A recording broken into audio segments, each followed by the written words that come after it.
Doing things in reverse is hard. We're not used to it. It's awkward.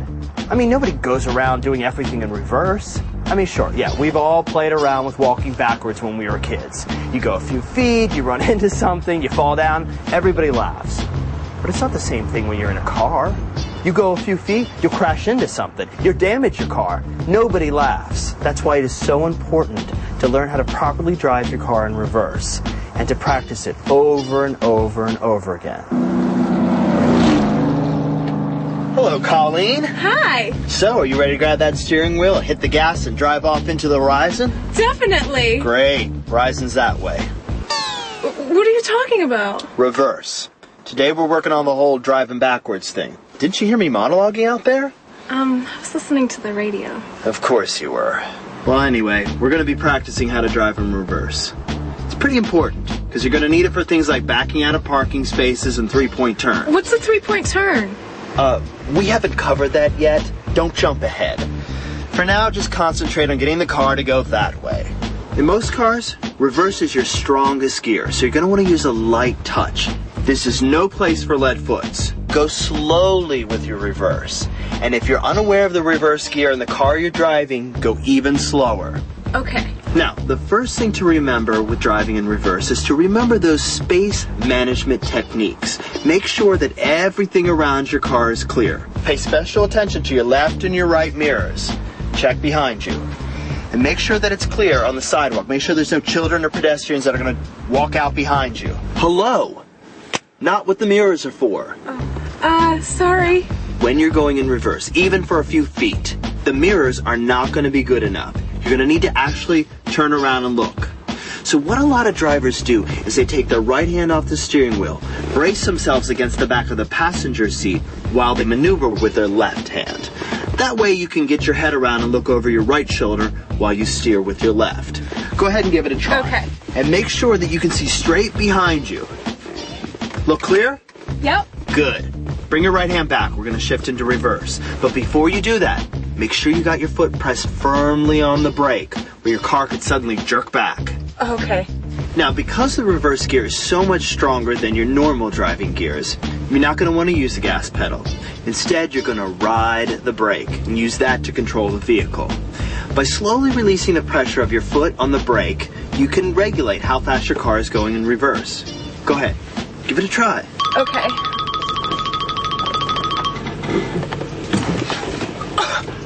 But I just barely took my foot off the brake. See what I mean by the reverse gear being the strongest gear? You never want to take your foot completely off the brake. Otherwise, you're going to jerk the car around like you just did. Oh, sorry. It's okay. You're still learning. You're going to need plenty of practice driving in reverse before you can do it smoothly. Okay, see that orange cone back there? No. See it now? How did you do that? I have mystical powers and a cheap special effects budget. Why don't you go ahead and see if you can reverse the car back to that cone? Okay.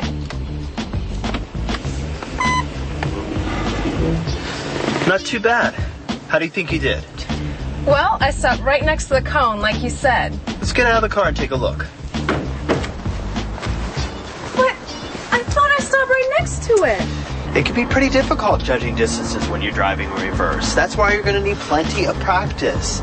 You got to get comfortable with how much room you have behind your vehicle. Let's try it again, okay?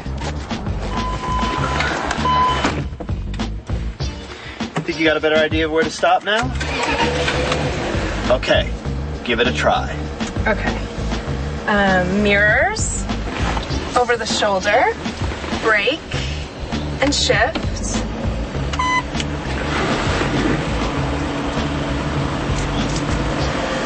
There, I should be right next to the... What? But I thought I was right next to it. And there's the other common mistake that novice drivers tend to make when reversing. Always remember to press firmly on the brake when you're done reversing. Come to a complete stop before you turn around to face front. Sorry. It's a pretty common mistake. A lot of drivers will mentally decide, that's as far back as I need to go, before they turn around and brake. It's a bad habit to get into and can have some nasty results. Let me go check the damage. Oh, poor little traffic cone. first traffic victim. I'm so sorry. Yeah, better plastic than a person. Anyway, you can see why it's so important to practice driving in reverse. Nobody wants to be a serial traffic cone murderer. Nope, not really. Well, I don't want the trauma of squished plastic to get you down. So I think that's enough for today. But be sure to get plenty of practice driving in reverse, both going straight back and turning to the left and right. As you'll notice, it's very difficult to drive accurately while turning. So you're going to need plenty of practice in a parking lot like this with a parent or other licensed driver. So, promise me you're going to practice a lot? Sure. So, can I listen to the car radio again? Sure.